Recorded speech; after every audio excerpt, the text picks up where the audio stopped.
Today, we are diving into a head-to-head battle between two awesome 1/64th scale die-cast models, the AutoArt and the Kyosho Porsche 996 911 Turbos.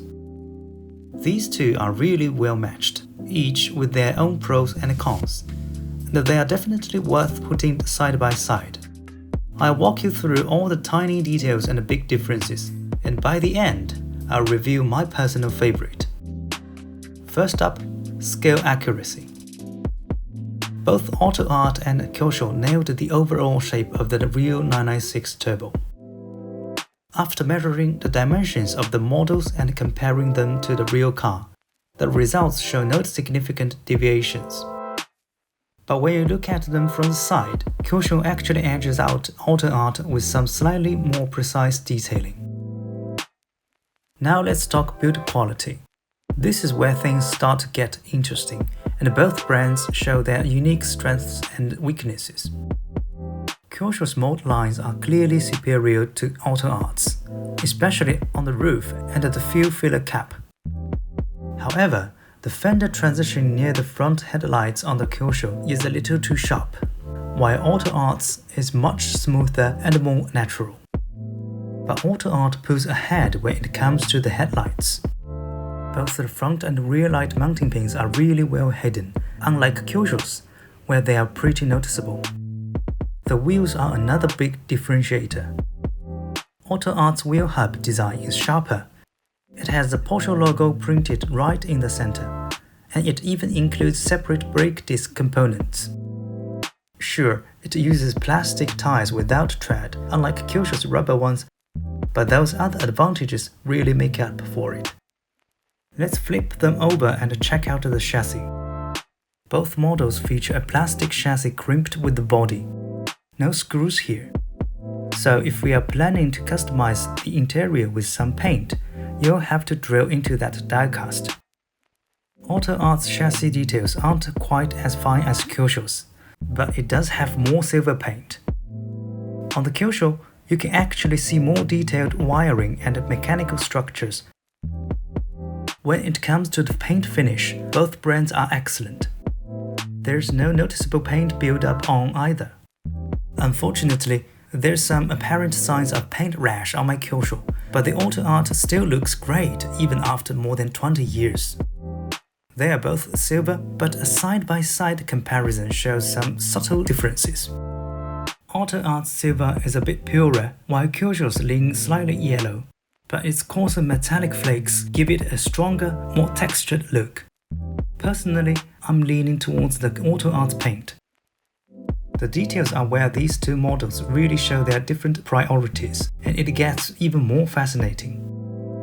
Looking at the front, while Kyosho's headlight mounting pins are a bit of an eyesore, the headlight shape itself is a much better match to the real car, and the wipers are more refined. On the other hand, AutoArt has an engraved line around the front windshield that isn't on the actual car. From the side, both rear-view mirrors are pretty standard. Both models skip open vents for the rear air intakes, but Kyosho's blacked-out treatment there definitely looks better.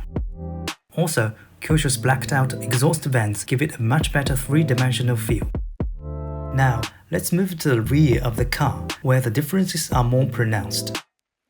Kyosho's taillight shape, crisp edges, and color are clearly superior to AutoArt's, even if those mounting pins are still glaring. Both brands did a good job with the rear spoiler. AutoArt has a recessed line under the spoiler that matches the real car, while Kyosho's sharp molding really elevates the look of the bumper and the license plate area. Neither car has hollow exhaust tips, and 996's unusual shapes make it tricky to drill them out yourself. The rear window also shows clear differences. Compared to the wiper on the Kyosho, the defroster lines on the AutoArt add a much richer level of detail. You can even see the wrinkles of leather seats on the AutoArt. Kyosho's seats also have textured details, and its dashboard and gear lever are actually more refined.